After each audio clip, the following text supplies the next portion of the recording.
তো হ্যালো সবাইকে and welcome to explore with Preeti. আমরা এখন এগিয়ে চলেছি হিন্দুস্তান পার্কের দিকে। একদম সাহা টেক্সটাইলের পাশেই রয়েছে হিন্দুস্তান পার্ক। সময় ছিল মহালয়ার দিন রাত্রির 11টা। যেমনটা তোমরা দেখতেই পেলে যে মহালয়াতে ওখানে এখনও পর্যন্ত কাজ কমপ্লিট হয়নি, তাই প্যান্ডেলের নিচে দিয়ে আমরা এগিয়ে চলেছি ভিতরের দিকে।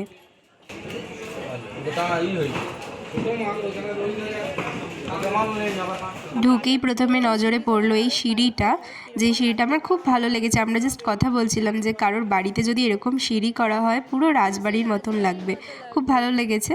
তারপরে একটু সুন্দরভাবে চারপাশটা চোখ বুলিয়ে নিলাম, তোমরাও দেখতে থাকো। উপরে তাকালে আমরা দেখতে পাবো কিছু মেঘ, শহরাঞ্চল, কিছু ছোট ছোট মুখোশ দিয়ে সাজানো একদম উপরের দিকে ছোট ছোট ঘুড়ি। সেখান থেকে চোখ ফিরিয়ে নিচের দিকে দেখলে দেখব ঠিক দেবী মূর্তির ডান দিকে লক্ষ্মী ঠাকুর আর গণেশ ঠাকুরের মূর্তি করা হয়েছে। ঠিক সেরকমভাবেই দেবী মূর্তির বাঁ দিকে রয়েছে সরস্বতী এবং কার্তিক। উপরের দিকে কিছু ডান্স স্টেপের শেপের মতন দেওয়া রয়েছে, যেন কেউ একজন নাচ করছে। আই থিঙ্ক সরস্বতী ঠাকুর যেহেতু নাচ গান আবৃত্তি বিদ্যার দেবী বেসিক্যালি, তো হয়তো সেই কারণেই ওখানটা ওরকমভাবে সাজানো হয়েছে।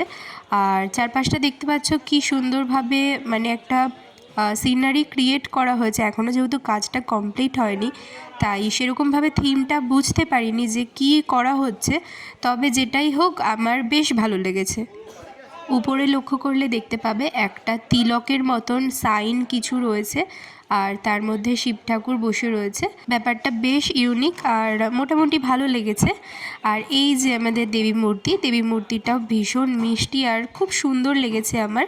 দেখি তোমাদের মধ্যে কে কে বলতে পারো যে কোন মতে পুজো করলে দেবী মূর্তির কাছে সিংহ রাখা থাকে এবং কোন মতে পুজো করলে দেবী মূর্তির কাছে ঘোড়া রাখা থাকে। তোমরা যারা যারা উত্তরটা জানো অবশ্যই কমেন্ট করে জানিও। আর যারা যারা পুজোতে ঘুরতে যাবে ভাবছো, হিন্দুস্তান পার্কটা কিন্তু লিস্টে রাখতে পারো। তো এই ভিডিওটা এখানেই শেষ করলাম। নেক্সট ভিডিওতে তোমাদের কলকাতার অন্য কোনো নতুন প্যান্ডেল দেখাবো। টাটা।